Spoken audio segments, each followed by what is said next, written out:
এইভাবে দিতে দিতে দেখ। এই যে সিগারেট খেয়েছেন বাকি 5 টাকা, মনে আছে? সিগারেট খাইনি আপনারা? ভাই সাহেব দোকানে গিয়ে একটা পান, একটা চা, হিসাব রাখেন, হিসাব রাখেন, দুনিয়ায় মাপ চাওয়া শোনা। এইভাবে নেক দিতে দিতে পানি হাতে না সব নেক শেষ।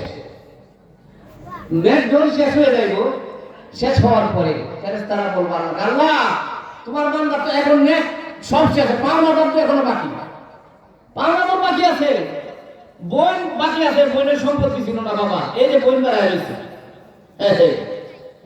কথা বুঝতেছেন? অনেক পাওনাদার বাকি। আল্লাহ কি করবে? আল্লাহ বলবেন পাওনাদারদের যত গুনাহ আছে সব গুনাহ এবং তার গুনাহ তার মাথার মধ্যে দাও, সুম্মা তুরি হাফিন্নার, জাহান্নামের মধ্যে নিক্ষেপ করো।